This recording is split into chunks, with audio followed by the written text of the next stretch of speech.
So I'm talking about my teaching, which is hard to separate from my research on second language acquisition and on the writing of multilingual learners, because both of these parts of my commitment and work over the many years that I've been doing this have been of a piece with my pedagogy and my scholarship infusing one another. This joint work has generated a number of critical principles about the process of learning and about the process of language acquisition and about the process of promoting academic literacy across classrooms. At first glance, these principles may appear to be about teaching multilingual learners in courses that are dedicated to them. But I want to emphasize that these principles bear on my teaching of all students, whether they're first-year composition students or upper-level English majors or honors students or graduate students. These principles and the research from which they are derived have given me insight into the benefits of viewing each course as an unfamiliar culture that students enter, and of seeing learners entering these courses as necessarily undergoing a process of acquisition. So that is my basic theme, really, about my teaching and what informs my teaching. And what does this actually mean for me? It means that I recognize that the language, discourse practices, conventions of a course are situated in and specific to that course. Nothing can really prepare students when they enter an art history course, despite what it is that they've had beforehand. What they gather in that course is situated in that course. And they are acquired when students actively engage in work that they find meaningful and purposeful. In order for learning to be an ongoing process of approximation, and this is what, again, this issue of acquisition, whereby students gain greater fluency in a course over time, I try to give students multiple ways to enter the subject matter, providing opportunities for them to take risks with and share their responses and interpretations, to test out their ideas, to apply new concepts to their observations, and to reconsider and revise their assumptions and interpretations. In these ways, students contribute to the work of the course, and the roles and identities of the course participants shift from time to time, with students sharing and teaching, and with me discovering and learning. To draw again on this analogy of classroom as culture, I see me and my students more engaged in a process of transculturation rather than my trying to get students to acculturate in the course. And by this I mean that when you have a process of transculturation, those who are entering, as well as those who are already inhabitants of that culture, change in the process. Given students' unfamiliarity with what they are being asked to do, as students grapple with new material, concepts, and terms, I anticipate that their efforts may fall short, that their efforts may reveal their confusions and misreadings. Linguists who study the process of language acquisition have underscored the notion that when studying a language, errors are not only inevitable, but beneficial. For such unanticipated linguistic formulations often suggest the logic of a learner's underlying assumptions, a process of hypothesis testing and creative construction, as a learner attempts to use the new target language.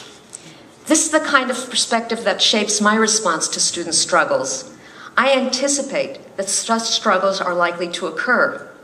I also refrain from making easy predictions based on a student's early performance in a course, when these struggles may be most apparent.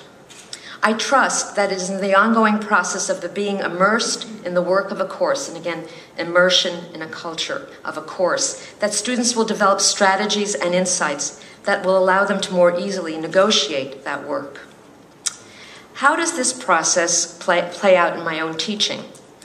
In an honors course I am currently teaching, a course, interesting in light of today's talk, called Educational Encounters, in which we are examining representations of teaching and learning through film and literature. You might find students engaged by the work of the course in the following ways. You might see students reading and responding to reproduced excerpts from their own writing. Or you might see a small group discussing questions I had posed, or questions that I had asked them to compose about the interpretation or implication of a text. You might see students writing briefly in class about an issue raised by a text and then sharing what they had written. You might see a student presenting and analyzing a clip from a selected film.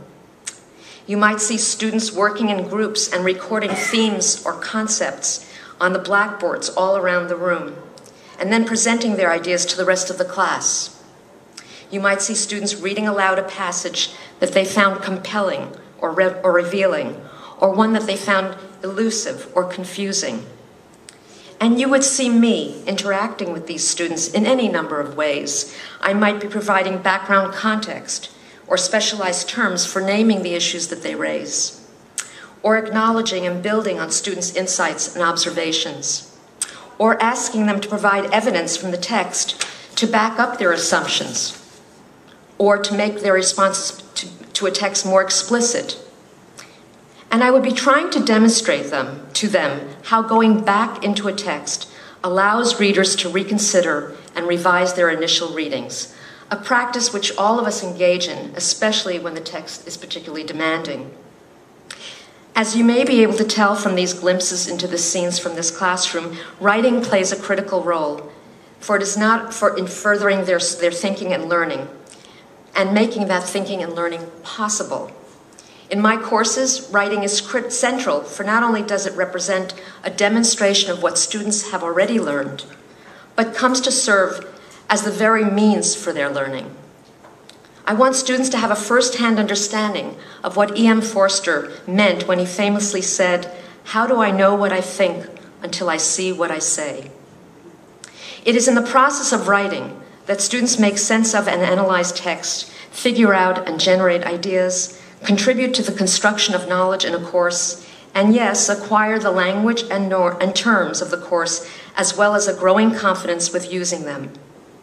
And writing not only contributes to students' writing facility, but to the ways in which they read, the writing pushing them to read more closely, more deeply, more carefully. The writing even affects the extent to which they participate in class, for writing becomes a way of rehearsing the ideas that they then share. In this way, students come to use writing the very ways in which we use writing in our own academic work, as we write our way into understanding, crystallizing, and articulating our ideas, into making discoveries, and into generating insights. And importantly, these writing-to-learn possibilities afford me and student readers, when students' writing is shared, the opportunity to not only discover what students are thinking, but that they are thinking, a critical realization that I might otherwise not have had. While these principles are at work in my course, I want to emphasize that my pedagogical practices do not represent a fixed set of methods or solutions. I see myself too in the process of approximation, as I have developed strategies, reconsidered and built on past attempts, tested out new theories, examined approaches in light of students' work, looking to this work for clues as to how to proceed. All this very much a process of learning itself. And as is the case of all learning, I too have experienced those moments of consternation when my own efforts seem to have fallen short. And when I'm faced with questions and incidents that confound me completely. But these moments do not call my principles into question. Rather, they confirm again how messy, complicated, and irreducible teaching can be. I've come to see that, just as is the case for students, insight and understanding come not so much from predetermined answers, but in the struggle of searching for them. This is, of course, true for our own scholarly work, and it's just as true in teaching. And so I, too, along with my students, engage in the process of reading and revising my efforts, trusting that these efforts will contribute to my ongoing acquisition of teaching. Given that I view learning and teaching as a two-way process that is dynamic, interdependent, and reciprocal, I'd like to make a connection here to what George Hart brought to mind when he reproduced in the invitation for today's event the title of an essay called Dancing with Professors, and the video, which I hope most of you did not see. In In this essay, historian Patricia Limerick draws on the metaphor of dance to analyze and critique the language and practice of academics.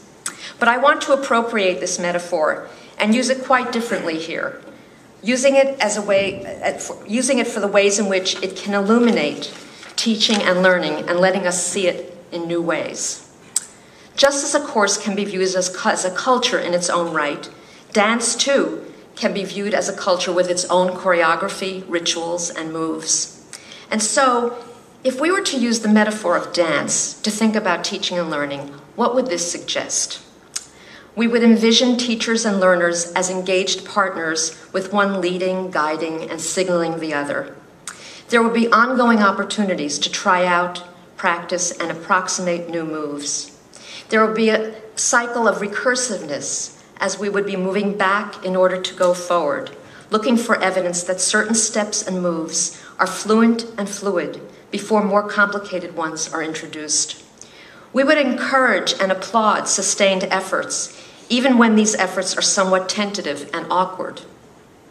And when things go really well, we might observe the learner offering interpretations, improvising, and appropriating the dance in ways that the partner with more expertise could not have anticipated. When things go really well, both partners would feel gratified and take delight and pride in the ways in which the new dancer takes risks and begins to think outside of the box, or I probably should say outside of the box step.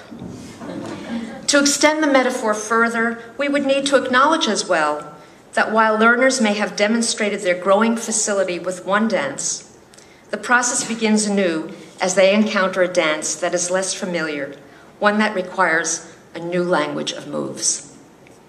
There are probably any number of ways each of you could apply this metaphor to learning and teaching. But I want to close by sharing what students in the course on educational encounters wrote when, in anticipation of my talk today, I asked them to free write for a few minutes about dancing as a metaphor for learning and teaching. I want to share with you what some of them said.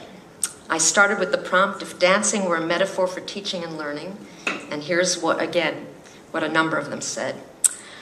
You would have to read your partner, gauge their strengths and their weaknesses. There will be high points and low, but both must be equally engaged in realizing and achieving the goal of the dance. It would involve a lot of leading and a lot of following, but I think the positions could change so the students would also teach and teachers would follow.